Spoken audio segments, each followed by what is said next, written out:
اللہ کا نام لینے سے انسان اچانک پہنچنے والی مصیبت سے بھی محفوظ رہتا ہے۔ عثمان بن عفان کہتے ہیں، میں نے رسول اللہ صلی اللہ علیہ وسلم سے سنا، آپ فرماتے تھے جس نے شام کو 3 بار یہ دعا پڑھ لی اسے صبح تک کوئی اچانک مصیبت نہیں آئے گی، کوئی اچانک مصیبت نہیں آئے گی۔ یعنی اس کا مطلب نہیں کہ دوسری آ جائے گی، یعنی ایک دم کسی قسم کی پریشانی اس کو لاحق نہیں ہوگی۔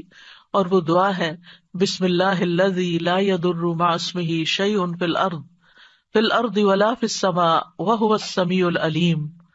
اللہ کے نام سے، وہ ذات کہ اس کے نام سے کوئی چیز زمین میں ہو یا آسمان میں نقصان نہیں دے سکتی، اور وہ خوب سنتا ہے اور خوب جانتا ہے۔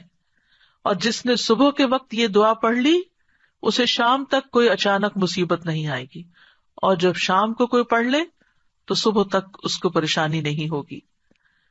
اسی طرح اگر انسان بسم اللہ نہیں پڑھتا تو یاد رکھیے کہ بسم اللہ نہ پڑھنے کا نقصان یہ ہے، ابن عباس کہتے ہیں کہ ابلیس نے اللہ تعالیٰ سے کہا کہ تو نے اپنی ساری مخلوق کا رزق واضح کر دیا ہے، میرا رزق کس میں ہے؟ تو اللہ تعالیٰ نے فرمایا ہر اس چیز میں جس پر میرا نام نہ لیا جائے۔ تو گویا جس چیز پر ہم اللہ کا نام نہیں لیتے وہ رزق پھر شیطان کے حصے میں چلا جاتا ہے، گویا ہم اپنے دشمن ہی کو فیڈ کرتے ہیں۔ قیامت کے دن بھی اللہ کے نام سے وزنی کوئی چیز نہ ہوگی۔ پھر اسی طرح یعنی اس دعا کے پڑھنے کے مواقع کون کون سے ہیں؟ نمبر 1، ہر کام شروع کرنے سے پہلے، تاکہ اس میں برکت اور مدد حاصل ہو، اس کے اندر قبولیت ہو، ہمیں اخلاص نصیب ہو۔ پھر خاص طور پر کھانا کھانے سے پہلے حضرت عائشہ کہتی ہیں کہ رسول اللہ صلی اللہ علیہ وسلم نے فرمایا جب تم میں سے کوئی کھانا کھانے لگے تو چاہیے کہ اللہ تعالیٰ کا نام لے، پھر اگر شروع میں اللہ تعالیٰ کا نام لینا بھول جائے تو چاہیے کہ یوں کہے بسم اللہ اولہ و آخرہ، اللہ کے نام سے اس کھانے کے شروع میں اور آخر میں بھی۔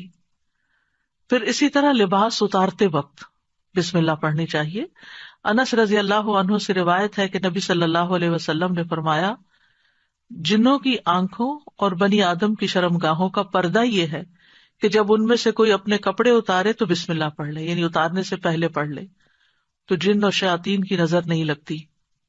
اسی طرح جب آپ بچوں کو کپڑے تبدیل کروا رہے ہوں تو اس وقت بھی بسم اللہ پڑھ لیں۔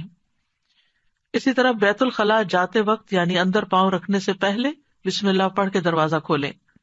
حضرت علی رضی اللہ عنہ روایت کرتے ہیں، کہتے ہیں کہ رسول اللہ صلی اللہ علیہ وسلم نے فرمایا جنوں کی آنکھوں اور بنی آدم کی شرمگاہوں کا پردہ یہ ہے کہ جب ان میں سے کوئی بیت الخلاء جائے تو بسم اللہ پڑھ لے، کیونکہ جب انسان ننگا ہوتا ہے تو حفاظت کے فرشتے اسے دور چلے جاتے ہیں، تو اس وقت حفاظت پھر کس سے حاصل ہوگی؟ جب آپ واش روم میں جانے سے پہلے بسم اللہ پڑھ کے پھر داخل ہوں گے۔ اسی طرح وضو سے پہلے ابو ہریرہ کہتے ہیں کہ رسول اللہ صلی اللہ علیہ وسلم نے فرمایا لا صلاۃ لمن لا وضوء لہ ولا وضوء لمن لم یذکر اسم اللہ تعالی علیہ، کہ جس کا وضو نہیں اس کی نماز نہیں، اور جو شخص وضو کے شروع میں اللہ تعالیٰ کا نام نہ لے اس کا وضو نہیں۔ اب یہاں پر بعض لوگوں کو یہ پریشانی ہوتی ہے کہ ہم واش روم میں کھڑے ہوتے ہیں، وہیں سنک ہے، وہیں کموڈ ہے، تو پھر ہم بسم اللہ کس طرح پڑھیں؟ اس کے ایک تو یہ ہے کہ جب آپ وضو کی نیت سے جا رہے ہیں تو اندر داخل ہونے سے پہلے ہی پڑھ لیں اور جا کے ٹیپ کھول لیں اور اپنا وضو شروع کر دیں۔ دوسرا یہ ہے کہ آپ دل میں پڑھ لیں، لیکن اگر کوئی بھول گیا ہے تو جس وقت یاد آئے یعنی وضو کے دوران اس وقت بھی پڑھ سکتا ہے۔